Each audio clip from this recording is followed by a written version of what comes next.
cucian. Dia masih telanjangnya nih. Hai guys, thank you buat teman-teman yang udah setia nonton video YouTube aku ya guys. Sekarang subscriber aku udah capai 1000 subscriber. Thank you so much. Ini semua karena support kalian ya. Jangan lupa guys di like semua video aku dan juga komentar di kolom komentar ya. Nah, karena banyak banget di antara kalian yang minta aku bikin konten tentang jualan online guys. Jadi banyak banget ya, sekitar 150-an orang gitu nanya aku, ya gimana sih caranya jualan online C gimana sih caranya ngatasin kendala ini, C gimana sih cara ngatasin kendala itu, gimana sih caranya aku belajar online shop itu gimana sih C gitu loh. Jadi banyak banget. Di sini aku udah catat ini semua catatan pertanyaannya, ada sekitar 51 pertanyaan, tapi aku rangkup kayaknya sih ada yang double, jadi aku anggap 50 pertanyaan ya guys. Nah jadi di sini aku akan meyakinkan kalian ya guys bahwa tidak ada satu orang pun yang diciptakan tidak bisa berpenghasilan guys. Jadi kalian harus cantumkan itu di otak kalian, ya di pikiran kalian, di hati kalian, di jiwa kalian guys. Maafkanlah kealayan ini ya. Jadi siapapun kalian, mau anak SMP, SMA, nggak kuliah, mau kuliah, tamatan SD, tamatan SMP, nggak sekolah pun bahkan ya, pasti bisa berpenghasilan ya. Mau online shop, mau offline shop, terserah ya. Intinya kalian semua punya potensi untuk menjadi orang kaya guys. Kalian punya potensi untuk menjadi sultan ya. Nah, karena banyak sekali pertanyaan ya yang kalian sampaikan ke Cece, dan Cece capek banget yang namanya jawab satu persatu. Satu orang satu kali jawab setengah jam, satu orang sekali tanya setengah jam gitu kan, nggak mungkin kan. Sedangkan kalian yang nanya tuh 150-an 200-an orang berkali-kali nanya ya kan. Nah di sini aku bakalan bikin semua pertanyaan yang aku udah tulis. Jadi aku akan jawab semua pertanyaan yang udah kalian tanyakan, yang aku catat di sini. Aku akan jawab satu persatu. Jadi kalian semua boleh nonton, boleh simak, boleh ambil yang baiknya, boleh buang yang buruknya. Oke guys. Kalau seandainya aku ada salah-salah kata dan salah mengucapkan, mohon maaf lahir dan batin. Ya, karena aku juga manusia biasa. Ya, aku online shop juga nggak ada yang ngajarin, beb. Ya, aku semuanya serba sendiri. Nah, jadi untuk pertanyaan pertama, di sini pertanyaan pertama itu adalah cari pasar penjualannya itu di mana, C di mana sih cara cari pasar penjualan, gimana sih aku jualan supaya bisa rame di mana, katanya gitu. Nah, cara kita mencari pasar penjualan itu adalah nih, yang namanya penjualan di pasar atau mau jualan, cari pasarnya itu di mana, maksudnya dimanapun kalian bisa jualan, bahkan di WC ya. Kenapa? Karena kita berjualan menggunakan handphone. Ini kita membicarakan tentang online shop ya guys. Jadi kalau kalian bertanya di mana sih cara kita mencari pasar untuk penjualan, intinya kalian bisa berjualan di semua sosial media kalian ya. Contohnya Instagram, Facebook, Shopee, itu marketplace ya. Terus apalagi Lazada, Tokopedia, semua marketplace kalian bisa coba ya. Intinya kalian harus rajin posting guys, rajin posting, rajin kontrol rajin kontrol stok kalian gitu. Nah, untuk pasar itu di mana-mana aja ada ya. Mau kamu lagi berjualan di Facebook atau Instagram atau dimanapun, sebenarnya kalau pasar itu penjualannya dimanapun bisa, tergantung rezeki kita. Kalau rezeki kita ada di Lazada, biasanya sekali masuk di Lazada di Shopee kita kurang seandainya ya. sekali masuk ke Lazada kita bisa booming, rame ya. Bisa juga rezeki lo ada di Shopee, bisa juga rezeki lo ada di Instagram, dan bahkan bisa juga rezeki lo ada di Facebook live streaming ya guys, karena di Facebook itu bisa live streaming. Itu untuk jawaban nomor 1. Jadi pasar penjualan itu ada di mana saja, tergantung kamu yang menentukan. Oke, kemauan kamu. Untuk pertanyaan kedua, gimana sih caranya supaya penjualan kita laris guys? Satu kunci utamanya guys, kamu harus ramah ya kepada semua customer kamu, mau itu rese, mau itu baik, mau itu pokoknya intinya ramah. Kalau dia rese ya kamu ramah tapi pinter-pinter ngeles lah ya kan, sedikit menghindar. Nah kalau yang baik ya kamu handle sampai dia beli. Nah yang kedua, kamu harus pintar menjelaskan detail produk kamu secara jujur, sejujur-jujurnya. Walaupun baju kamu tuh agak kasar, walaupun baju kamu itu kurang street, walaupun baju kamu tuh jahitannya nggak rapi, kamu harus review sejujur-jujurnya. Oke, itu sebagai satu kunci kepercayaan antara customer kamu ke kamu. Jadi dia bakalan ada secara tidak langsung, secara tidak sadar dia bakalan ada ngerasa kayak seneng sama kita gitu loh. Itu kunci kedua guys. Ya, ketiga, kamu harus bisa meyakinkan kalau produk kalian itu benar-benar bagus, ya, benar-benar nyaman buat dipakai gitu guys. Dan yang terpenting, harga kalian itu terjamin murah, ya, murah dan berkualitas itu penting. Untuk jawaban nomor 3, itu jawaban nomor 2 yang tadi ya. Untuk pertanyaan nomor 3, ini yang paling sering banget ditanyain sama teman-teman pemula yang baru mau mulai usaha guys. Antara dia usaha kecil-kecilan atau besar-besaran atau sedang-sedangan, yang sedang-sedang saja ya kan, terserah ya. Intinya dia mau berusaha sendiri ya kan, menghasilkan uang. Nah pertanyaan nomor 3 itu, pertanyaannya itu adalah, dia untuk para pemula, untuk para ibu-ibu, bapak-bapak, kakak-kakak, nenek-nenek, kakek-kakek, adik-adik semuanya yang mau mulai usaha itu, dia harus buka toko di kios atau di emperan supaya bisa bisa dapat penghasilan. Nah, di sini untuk kondisi saat ini ya guys, untuk kondisi saat ini kalian tahu kan sekarang lagi heboh virus corona ya kan. Untuk kondisi saat ini untuk saya secara pribadi tidak menyarankan kalian untuk sewa kios atau toko atau emperan ya. Apalagi kalian bener-bener yang namanya pemula banget, belum ada basic atau belum ada pengalaman jualan sama sekali, belum pernah yang namanya jualan online dan sama sekali, bener-bener yang ini adalah usaha pertama kalian ya. Bukan Cece mau mengecilkan atau mematahkan semangat kalian ya, tapi ya kalian buka pintu usaha kalian itu dengan cara online shop ya. Kalian harus belajar online shop terlebih dahulu ya, karena kunci kalian bisa rame di toko biasanya ya, biasanya dimulai dari online shop dulu. Karena aku kayak begitu ya, bahkan aku dulu udah online shop terjun ke toko aja masih kurang, apalagi yang tiba-tiba terjun ke toko, kecuali kalau seandainya situasi memadai.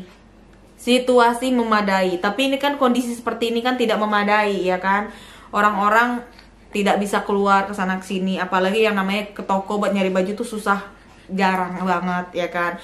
Kedua, kalau seandainya kamu sewa toko, sewa kios, kamu bakalan harus ada modal untuk sewa toko atau sewa kiosnya. Di situ kamu udah modal sewa tempat ya kan, belum ada barang, baru tempat doang. Tapi kalau online shop, hanya dengan menggunakan handphone yang udah kamu punya, yang selalu kamu pegang ya kan, yang selalu kamu sayang-sayang itu, kamu cukup berjualan di situ dengan cara kamu mencari supplier. Supplier itu banyak, gampang kamu cari ya, terutama di Shopee, Lazada, banyak sekali, dimanapun ada supplier, tinggal kamu pintar-pintar memilih aja. belajarlah beronline shop dulu. Kamu cari supplier yang menurut kamu kualitasnya terbagus, termurah, dan teraman, ya kan? Nah, itu adalah jawaban untuk nomor 3. Jadi menurut aku, untuk keadaan seperti ini, coronae, mendingan jangan dulu langsung buka toko, tapi kalian mulailah membuka toko, membuka online shop guys, online shop, toko online shop ya, bukan toko offline, tapi online shop. Instagram, Facebook, jangan meremehkan Facebook ya. No, ini pasar yang paling gampang untuk orang raih customer paling cepat, itu adalah Facebook. Yang kedua Instagram. Ketiga Shopee dan Lazada. Terus Tokopedia. Nah, terserah kalian mau pilih yang mana aja. Intinya itu adalah jalur atau tempat-tempat atau lapak-lapak buat kalian buka online shop kalian guys ya. Intinya rajin, konsisten, dan jangan patah semangat. Oke? Nomor 4. Pertanyaan nomor 4 guys, berapa sih modal untuk kita sebagai pemula membuka online shop? Nah, untuk pengalaman aku sendiri guys, karena aku dulu pernah ibaratnya benar-benar kritis keuangan ya guys. Jadi aku waktu itu modal cuma 500.000, tapi aku nekat 500.000 itu aku pakai semua untuk beli barang guys. Aku cari produk yang barangnya termurah. Bahkan saat itu barang-barang yang aku beli itu murah banget. Murahnya cuman kayak belasan ribu aja, tapi kualitasnya jelek banget guys. Itu swear, dibilang jelek-jelek banget sih enggak, di bawah standar lah ibaratnya gitu kan. Tapi aku menggunakan kekurangan itu menjadi kelebihan aku gitu loh. Jadi aku review secara jujur, menjelaskan dengan baik, ukur dengan baik, dari belum ditarik dan udah ditarik ya. Jadi kalian harus bisa memanfaatkan kekurangan menjadikan kelebihan gitu loh guys. Nah, untuk modal sebenarnya kalau kalian modal 100-200 ribu juga bisa, tapi kuncinya adalah kamu cari produk-produk yang harganya cuma belasan ribu. Kamu mulai dari kaos-kaos aja guys, kaos-kaos yang harganya 15.000, 18.000, 20.000 ya kan. Karena kalau misalnya modal kamu 200.000, dengan produk 20.000 aja kamu udah dapat berapa? 10 potong ya kan. Kalau 15.000 udah berapa potong kan gitu. Gak apa-apa ya, kalian boleh berinisiatif jualan baju yang dengan harga segitu. Oh, itu untuk online shop baju. Kalau kamu nggak ngerasa kurang pede atau ngerasa takut deh, modal gue cuma 200.000, tapi gue mau dagang baju yang sedangkan baju itu harus banyak model, terus harus restock, terus resiko barang sisa. Ingat, online shop itu tidak hanya jual baju, ya kan? Kamu bisa jual dagangan, contoh gorengan, ya kan? Kamu jual gorengan atau kue, kamu tinggal bikin donat, gorengan. Di Facebook itu kan biasanya kan banyak ya yang namanya teman-teman yang mengikuti kita, ada di dekat-dekat kita. Atau enggak kamu jual gorengan aja, contohnya bakwan goreng. Kalian cari resepnya, itu ada banyak banget resep-resep yang bagus-bagus. Kalian tinggal cari variasi. Kalau bisa kalian bikin variasi sendiri ya, kalian bikin jual makanan aja nggak apa-apa. Modal 200.000 aja bisa jadi 500.000 loh. Kalau jual makanan itu adalah awal mula usaha yang paling enak banget diuntungin ya guys ya. Contoh bikin bakwan modal 10.000 bisa jadi 70, 80.000, 100.000 bahkan ya kan. Jadi kalau kalian mau mulai dengan modal 100.000 atau enggak 50.000 atau enggak 200.000, jualanlah gorengan. Karena gorengan itu udah ada tertanam di mindset orang, itu 90% pasti suka gorengan ya, terutama bakwan, tempe ya kan. Cireng sekurang lah. Yang paling banyak orang minati itu adalah bakwan dan tempe goreng, mendoan ya kan. Nah, itu buat kalian yang modal kecil. Jadi kalau modal kalian kecil 100-200 ribu, nggak mesti jual baju, jual makanan juga boleh. Karena jual makanan itu untungnya enak banget, jualannya gampang banget, larisnya cepet banget kalau kalian bikinnya enak ya kan. Nah, kamu lapar ya nak? Nak minta susu bentar nak. Gitu guys.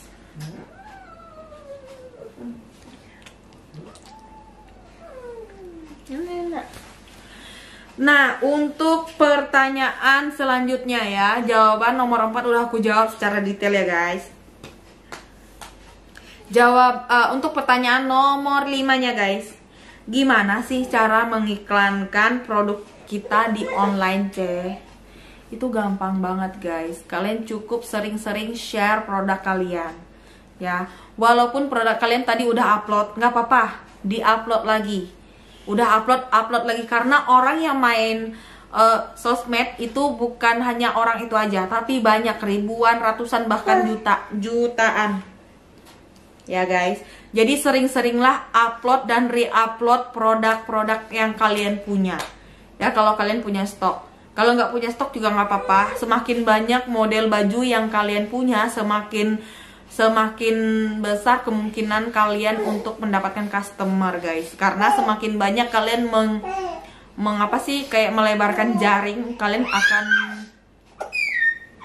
kalian akan punya kemungkinan untuk dapat ikan lebih banyak ya. Intinya begitu. Nah, jadi kalau cara iklanin produk di online itu menurut aku sih lebih sering ke postingan. Terus bikin postingan kalian itu semenarik mungkin, dikasih harga, mungkin harganya murah, atau nggak bikin promo dari harganya seadanya, beli 2 gratis 1, atau beli 2 diskon berapa gitu. Semenarik mungkin lah, pintar-pintar kalian. Intinya sering-sering upload and re-upload ya. No, upload and reposting. Beda nggak? Pokoknya itulah, udah di-upload, ntar posting lagi gitu. Barang yang sama juga nggak apa-apa. Nah, untuk pertanyaan nomor 6, gimana sih caranya dapatin barang murah? Dalam kondisi seperti sekarang, corona ya kan? Dalam kondisi seperti sekarang, sangat-sangat banyak yang namanya supplier tangan pertama itu terjun langsung ke marketplace, atau bahkan Instagram, atau bahkan ke Facebooknya langsung guys. Sangat-sangat banyak, bahkan kemungkinan itu 70-80% supplier tangan pertama yang produksi barangnya sendiri secara grosiran atau eceran itu banyak banget ya guys. Jadi pinter-pinter kalian lah otak-atik itu yang namanya Shopee, Lazada, Tokped, Instagram, Facebook. Pinter-pinter kalian ya cari supplier yang menurut kalian dia jual murah karena dia itu produksi sendiri ya. Harus pinter-pinter memilih guys. Nah, dari situ kalian pasti bisa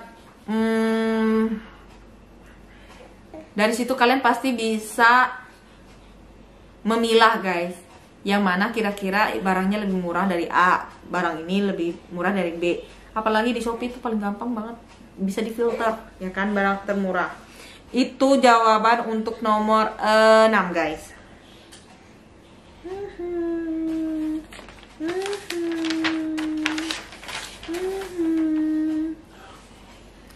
Nah, terus ada lagi nih pertanyaan nomor 7. Untuk para pedagang pemula, apa sih yang difikirkan terlebih dahulu? Katanya gitu, ditanya kayak gitu. Biasanya kalau pedagang pemula itu biasanya mikirnya apa dulu. Jadi, buat para pedagang pemula itu, kalau kalian mau mulai online shop, kalian harus tahu sosial media kalian ya. Sosial media kalian apa aja, bikinlah selengkap mungkin. Contohnya kalau kamu nggak punya Facebook, bikin Facebook. Kalau kamu nggak punya Instagram, bikin Instagram. Follow orang sebanyak mungkin ya kan.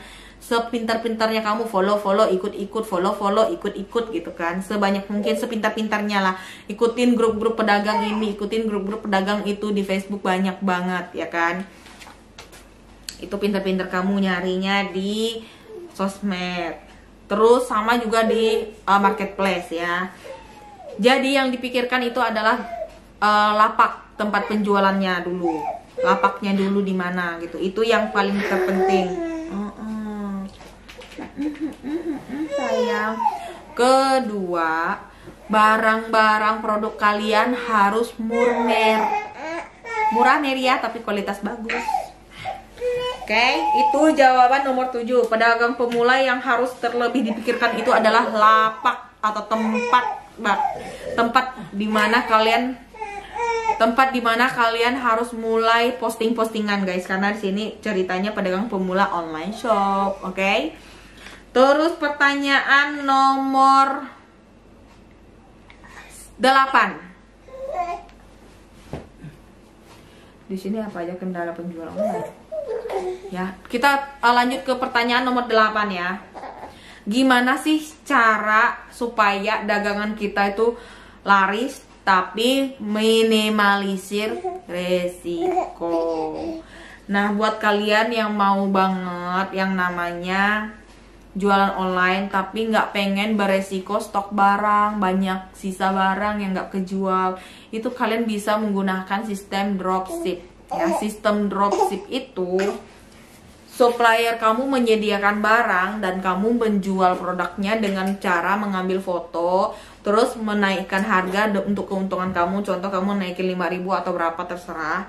Terus kamu posting di sosmed kamu, kalau terjual kamu tinggal order ke penjual, ke supplier kamu untuk packing barang kamu, tapi dikirimnya ke alamat si pembeli kamu dengan nama pengirimnya itu adalah kamu, guys. Ya, paham kan? Paham kan? Jadi kamu tetap ngorderkan barang pembeli kamu ke supplier, tapi tulis nama pengirimnya itu kamu, gitu loh. Itu cara yang paling endul. Nggak perlu modal, karena pembeli udah bayar dulu baru kita orderkan. Nggak perlu stok barang. Itu namanya sistem dropship. Itu bagus banget untuk para pemula yang baru mulai online shop, itu bagus banget ya, karena yang namanya pemula itu biasanya kendala modal, ya kan, kendala rasa takut untuk stok barang, ya kan, terus apa ya, itu aja sih, ya kan. Cara supaya laris yaitu dengan cara rajin-rajin posting lah, pinter review. Maksudnya pinter reviewnya itu gimana? Kalian harus pintar menjelaskan bahannya, kualitasnya, apa kelebihannya, apa kekurangannya secara jujur. Jangan cuma menjelaskan kelebihan tanpa ada menjelaskan sedikit kekurangan ya.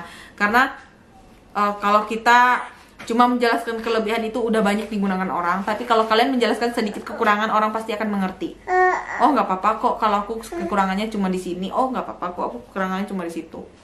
Ya kan, intinya secara jujur. Ingat, kalau customer sudah percaya sama kalian review itu pasti dia yakin, ya kan. Kalau sampai kalian review tapi nggak jujur, orang udah ogah, males gitu, bahkan kecewa dan nggak mau ngeliat lagi namanya online shop kamu. Untuk pertanyaan nomor 9,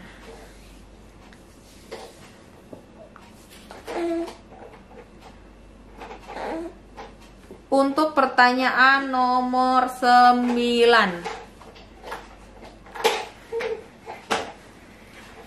kira-kira produk apa aja sih yang bisa dijual secara laris manis gitu loh? Jenis produk apa sih yang terlaris gitu katanya kan.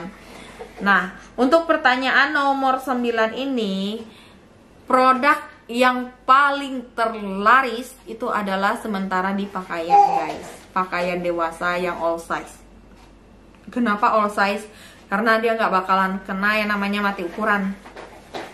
Kalau seandainya dia ada ukuran S, M, L, XL, XXL, triple XL, 4XL, 5XL, ya kan? Kalau seandainya punya ukuran itu, dalam satu gambar ada 5 ukuran ya, S, M, L, XL, XXL seandainya, dia bisa laku 2XL, XL, L-nya dan M mungkin, tapi dia kemungkinan resiko ada sisa di bagian S, atau kemungkinan bagian sisanya M dan S, biasanya kayak begitu. Kalau yang ada ukuran. Tapi kalau all size, ya orang suka lihat model. Kalau LD cukup, rata-rata kebanyakan pasti langsung order gitu. Dia nggak banyak pusing mikirin ukuran all size ini itu ya. Pokoknya LD-nya 100 bisa sampai berapa, misalnya 100 sampai 110 LD-nya. Oh, dia bilang, dia pikir aku ada di tengah-tengahnya, LD-nya 105. Oh, aku tanya iya.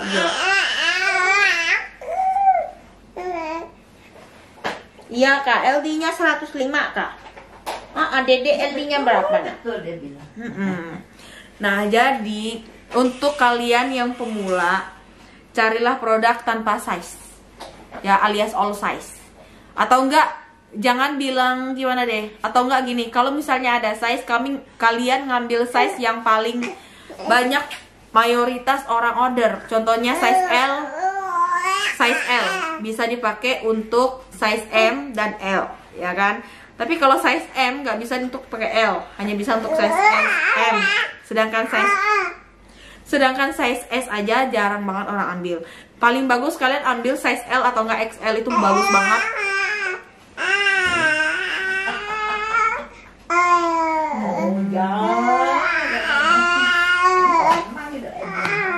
Gitu guys. Jadi kalau seandainya kalian mau beli order atau pesan baju, kalian order lah yang size L atau XL ya, karena mayoritas orang kalau order baju kebesaran no problem, tapi kekecilan nggak mau.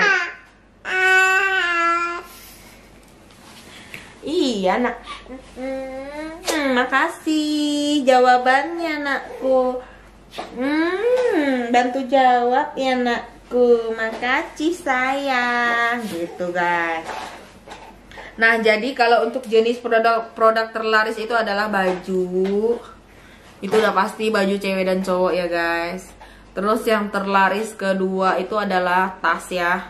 Kalau menurut aku tas, karena tas itu banyak peminatnya, tergantung model. Cuman kalau tas itu kalian harus banyak, sama kayak baju. Coba kalau tas itu harus modalnya lebih gede daripada baju, karena tas itu jarang banget ada yang harganya murah-murah. Kalau baju ada harga yang 15, 16, 18 ya kan. Kalau tas nggak ada ya kan. Jarang ada yang 15.000, pasti minimal ada 35.000 sampai dengan 100.000 gitu. Untuk pertanyaan nomor 10, gimana sih caranya ngatur keuangan penjualan? Contoh seandainya modal aku 500.000 ya, seandainya modal aku tuh 500.000 ya, aku jualan barang lakunya cuma 50% lah anggap ya, 500.000 aku jual 500.000 bajunya seandainya 50.000, kalian jual untungnya 15.000 atau 20.000 lah ya kan, karena modal itu 50.000, kalian jual untung 10 sampai 15 atau 20 ya kan, gak apa-apa itu. Keuntungannya itu kalian harus simpan dulu, jangan dipakai buat beli nasi dan lain-lain. Kalau bisa ya, sebisa mungkin jangan dipakai buat makan atau jajan dulu, no. Tapi kamu simpan dulu, modal 500.000 udah dikembalikan ya kan. Oh no, seandainya 500.000 modal, kamu udah beli baju, terlakukan lakunya 250.000 ya kan, berarti modal kamu 250.000 udah balik lagi dong. 250.000 itu kamu simpen, untungnya juga kamu pisahkan ya. Untungnya itu kamu pakai lagi untuk ngambil barang lain, dengan harga murah, dengan kualitas yang bagus juga ya. Jadi kamu untuk pemula itu kalian harus pelan-pelan tambah lagi. Yang tadinya aku stoknya cuma ada 10, aku tambah jadi 13 tambah lagi jadi 17 stoknya jadi 25 jadi 50 jadi 100. Dengan modal kalian yang cuma 500.000 tadi bisa menjadi 10 juta gitu guys. Jadi untung yang kalian punya itu jangan dipakai buat beli hamburger dulu, KFC dulu, Starbucks dulu, no ya, jangan dulu, karena kalian masih dalam masa-masa perintisan ya. Kalian harus menambahkan dulu itu motif-motifnya ya. Nah untuk pertanyaan nomor 11 guys. Untuk pertanyaan nomor 11, gimana sih caranya bangkit dari kegagalan pertama? Nah, di sini tuh adalah kendala yang paling sulit banget guys, karena aku pernah mengalaminya dulu. Aku tuh pernah jatuh, yang namanya online shopku udah rame banget. Omset bahkan sebulan itu dulu masa-masa aku baru kuliah, omsetku itu bisa sampai 10 sampai dengan 15 juta dalam 1 bulan guys. Ya kan, intinya aku udah bisa beli motor, makan enak dan sebagainya sebenarnya ya. Tapi aku jatuh guys ya, aku jatuh itu online shop. Aku sempat stop sekitar 1 sampai dengan 2 tahun, aku lupa deh ya. Tapi yang bikin aku bangkit lagi itu di satu titik aku bener-bener ngerasa aku kesel banget, aku nggak ada duit guys. Aku kesel, uangku tuh cuma 5 atau 600.000. Aku kesel, aku benar-benar ngerasa aku tuh butuh banget duit, aku harus bisa jualan, walaupun aku nggak bisa jualan, aku harus tetap bisa. Intinya mindset kalian diubah, jadikan mindset kalian tuh pura-pura gila gitu loh. Maksudnya pura-pura gila, jangan gila beneran ya. Kalian harus gila ngejar duit ya, walaupun nggak ada, menurut kalian tuh bakalan nggak ada orang yang beli, tapi pura-pura lah bakalan banyak orang yang bakalan suka produk lu. Berpura-pura pasanglah mindset kalian kalau banyak banget orang yang akan suka sama produk kalian. Pasang mindset kalian kalau produk yang kamu beli itu udah paling termurah, terbagus kualitasnya, dijamin kamu bakalan pede secara otomatis, ya kan, otomatis, ya kan. Nah, itu adalah kuncinya guys, untuk membangkitkan jiwa online shop, jiwa dagang kita yang tadinya jatuh naik lagi. Yang tadinya kita rugi 10 juta, kita harus kejar dan jadikan kerugian itu 10 juta jadi untung 30 juta. Begitu guys. Gak usah 30 juta lah, 20 juta aja. Gitu loh guys ya. Nah, jadi begitu. Jadi bangkit dari kegagalan itu ada di otak kita sendiri. Ya, cara berpikir, pola pikir kita. Jangan udah jatuh kita drop, ya. Memang biasanya kalau udah jatuh kita males. Tapi kalau seandainya kita memang cuma benar-benar itu aja yang bisa membuat kita berpenghasilan, biasanya akan cepet bangkit. Kalau aku dulu bukan cuma itu aja yang aku bisa pakai untuk berpenghasilan, karena aku pertama malas mikir, kedua udah aku nggak mau lah. Tadinya aku udah cuekin itu loh online shop, tapi ternyata aku benar-benar jiwa aku tuh adanya di online shop.